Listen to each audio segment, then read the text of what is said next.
Hello everyone, how are you doing? I hope that you're doing so very well. This is my new place. Obviously my shelves are not quite done, but we're getting there. My life has just been insane and crazy and just a lot. Sorry, I haven't really been around. That's what happens when you travel too much and you don't have time to do anything and you're also hosting a readathon.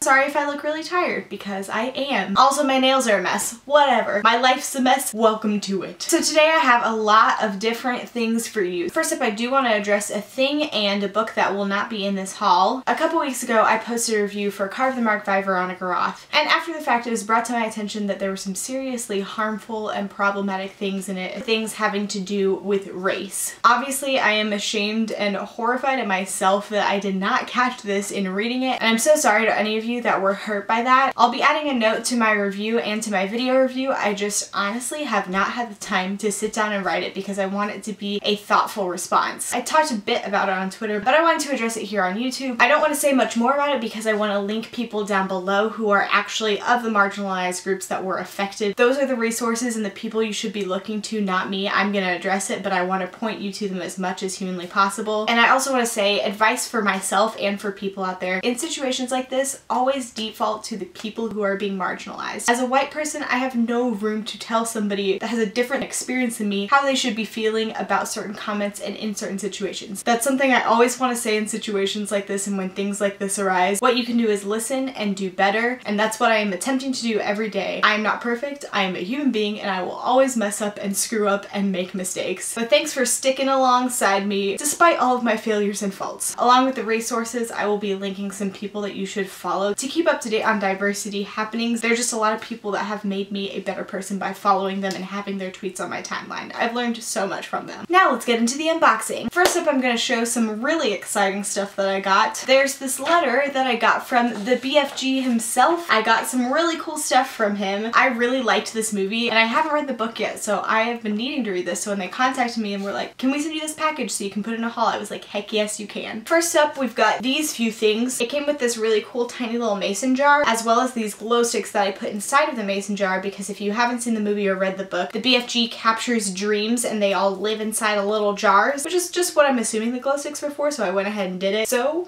precious. Oh my gosh. I also got this leather bookmark that says, I catch dreams. This one sounds like you. My heart. And also it's like really high quality, so legit. Also this pen that's got like wood around it. Oh my gosh. I was almost most excited about this pen, which says a lot about me. Also in here was the book, The BFG by Roald Dahl. Like I said, I haven't read this book and I've been wanting to, so I am super pumped to read it. And there is a matching dream journal to go along with it. The BFG is all about dreams, so this fits the theme of the BFG so well. The BFG is about a giant who lives in a world of giants, and he is a friendly giant. Instead of eating people, he captures their dreams. One day he takes Sophie away from her place at the orphanage and she learns a lot about giants and a lot about dreams. And now for my two most exciting things, the BFG Blu-ray and DVD, and this little Funko Pop of the BFG. Oh my gosh, like look how cute he is.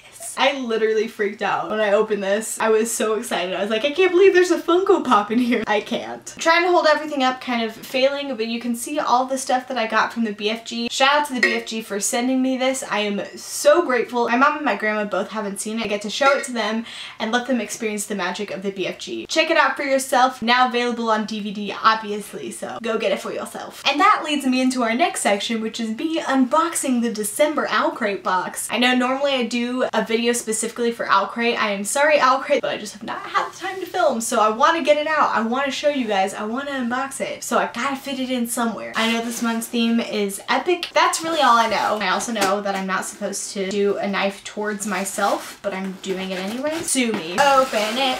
Yeah. Here's the card. On there we've got Aslan, Daenerys, Gimli, got Hagrid, we got so many people, and just a little flag. It's so cute. Ooh! It's a Harry Potter vinyl figure. It's a mystery. So excited. Let's open it up and see what it is. What is it? What is it? It feels like Dumbledore. It's Hermione. Oh my gosh, she's so cute. Oh, she's so cute. I love her so much. Let's take all of this crap out. Ooh, this is a little book pin and it says Lord of the Rings. I'm here for this. Look at it. It's so cute. And this pin is from Ideal Bookshelf. So cute. Oh my gosh. We've got Game of Thrones coasters. I don't watch Game of Thrones. I read the first book and I thought it was boring. Hashtag unpopular opinion. Let's take a look at these coasters. Yeah. I know this is Daenerys' house and it's Targaryen. We've got Stark, winter is coming. Lannister, hear me roar, aka the worst. And Baratheon, ours is the fury. I shouldn't keep them because I don't watch the show, but I'm probably gonna keep them anyway. Let's be real. These coasters are from Dark Horse Comics. Hey-oh. Here's the Owlcrate pin. As per usual, matches right there. Matches the little alien, owl, helmet, something. I'm good at guessing. Darker shade of magic quote. Look at how cute that is. It says, I'd rather die on an adventure than live standing still. This sticker is from Miss Fi, and it's so well designed, and I really like it. The font is beautiful. Way to go. This is some lovely Chronicles of Narnia artwork as a greeting card from Suzanne Draws. I love pretty much everything that Suzanne Draws does. And then on the back, you got the wardrobe. Probably will just keep it for myself because it's so beautiful. I'll put it on my shelf. It's so beautiful, guys. The book is Of Fire and Stars by Audrey Coulthurst. Got this cool little bookmark right here, as well as this lovely note from the author. This is about Princess Denna, who has been betrothed to the neighboring kingdom for as long as she can remember, basically her whole life. Through a turn of events, she finds herself falling in love with the prince's sister instead of the prince himself. So this sounds like a lovely, diverse fantasy. Not much fantasy. Has a lot of representation in any area, so it's really nice to see fantasy with representation. I'm super excited to read this because this book is absolutely beautiful. This typography,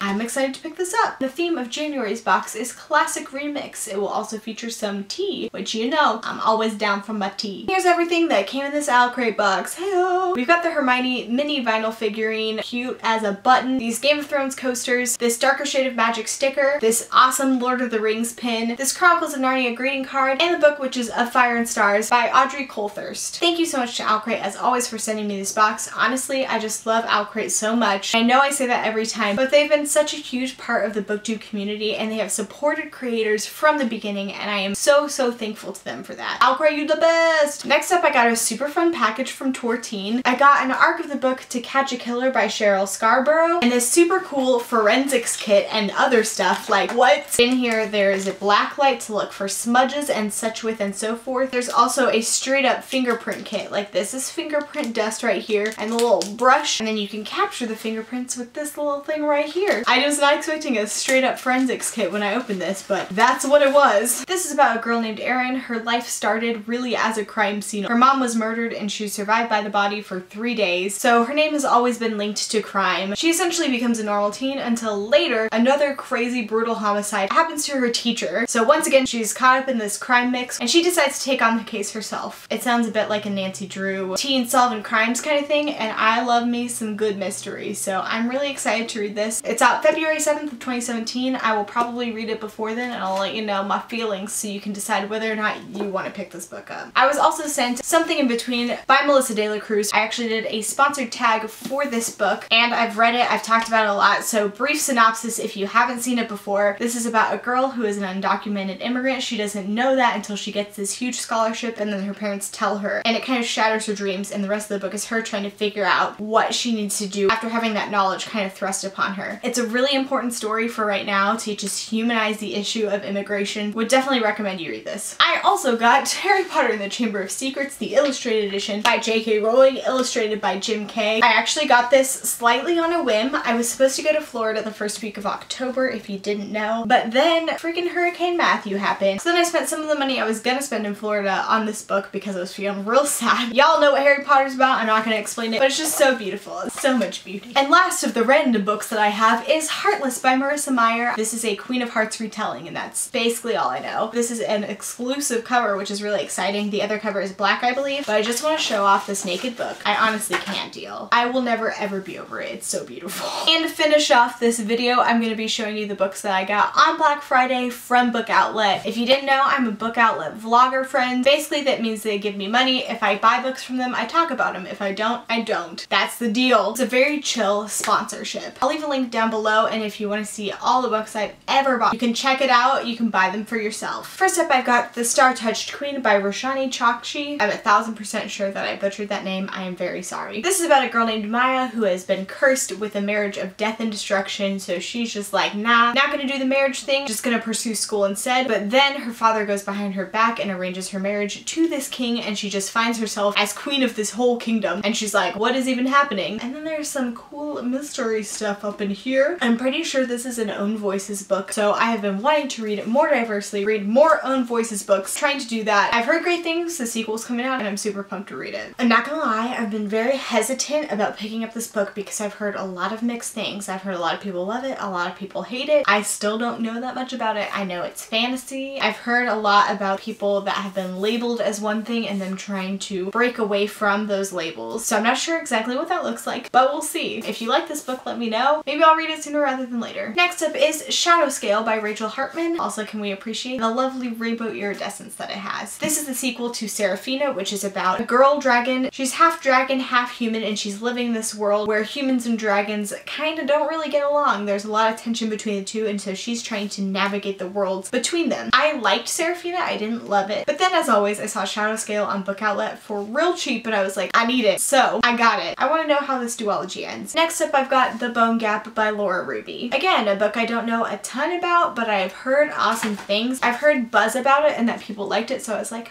add it to cart, and here we are. The basics that I know is that this girl goes missing, and people tend to go missing a lot around this area, but one of the guys who was with her knows she was kidnapped and knows who kidnapped her, but he just like can't remember. So the book is him trying to remember and deal with that. I could be completely wrong, but that's what I read on Book Outlet, so here we are. Next up we've got Calamity by Brandon Sanderson. Not gonna say much about this. It's the end of a trilogy that I now own the complete trilogy of and have not started the first book. Hey! I don't want to read the blurb because it'll be spoilery, but I know there's magic, and it's Brandon Sanderson who is masterful at the art of writing fantasy. So I'm just excited to read these books. Next up we've got When We Collided by Emery Lord. I've heard so many good things about this book, and especially how this book portrays mental illness. Since this book came out, I've been following Emery Lord on Twitter, and I really love following her on Twitter. I love what she has to say, so I was like, I need to get this book. Again, all I really know is love story and mental illness. I love that we're having more love stories with different kinds of protagonists, and protagonists who have mental illnesses, and protagonists who have disabilities, and protagonists who are different from the majority. I want to see more of that because I want to learn more about those kinds of people. And while I always aim to have friends that are different from me, I also always want to read books that are diverse and that show me a different experience and something totally different from anything I've ever known. I'm really excited to read this. Next up I've got Newt's Emerald by Garth Nix. This is about a girl named Newt who is said to inherit the family emerald, and then it goes missing. So she goes on this huge adventure to find the emerald. I mostly bought this because of the cover, and I'm not ashamed to say it because the cover is really beautiful. So beautiful. Next up I've got Geek Girl by Holly Small, and I'm not sure that that's how you say her last name, so sorry if it's not. This is about a girl who is a typical geek, just living her life, doing her thing, and somehow she gets mixed up in a modeling gig or some modeling contest or something like that. I've seen these books everywhere for forever. There's a lot of people I know that really love these books, so I was like, I guess I should give it a shot. Take a chance on me. That's what it was saying to me. Take a chance on me. Next up we've got Summer Days and Summer Nights, a lot of short stories by a lot of people, edited by Stephanie Perkins. I still haven't read My True Love Gave to Me. Shh. Don't tell anyone. But this is another short story collection like My True Love Gave to Me. There's a lot of people that I really like and enjoy bringing it to me. It's like the companion to My True Love Gave to Me because it's summer and that's winter. Maybe there'll be a fall and a spring too, because that would be really cool. And last but not least, I've got Daughter of Deep Silence by Carrie Ryan. This is about a girl named Frances, and this ship that she is on sinks. She is left adrift to die with her friend. There are some other survivors, and they say that the ship was rolled over by a wave, but Frances knows that it was attacked and she knows that there's something up. She plots and plans and then gets her revenge. I know I've said that I don't like revenge plots, but this sounds so freaking interesting that I was like, I need it. Mostly I just don't like revenge when it's like girl versus girl, like catty stuff, but like this kind of stuff where like they killed her parents and she's gonna get revenge and like bring them to justice. That kind of stuff I feel like I can do. I want to know what happens. And there you have it. That's it. Those are the books that I got in October and November. There's a lot. It's fine. Everything's good. Let me know down below if you've read any of these books, if I should read any of these books ASAP, or any of your thoughts and feelings about these particular books. If you liked this video, go ahead and like it, and if you want to see more stuff like this, subscribe, because then you'll see my face when it occasionally pops up in your feed. Thank you so much for watching this video, and I'll see you next time. Bye!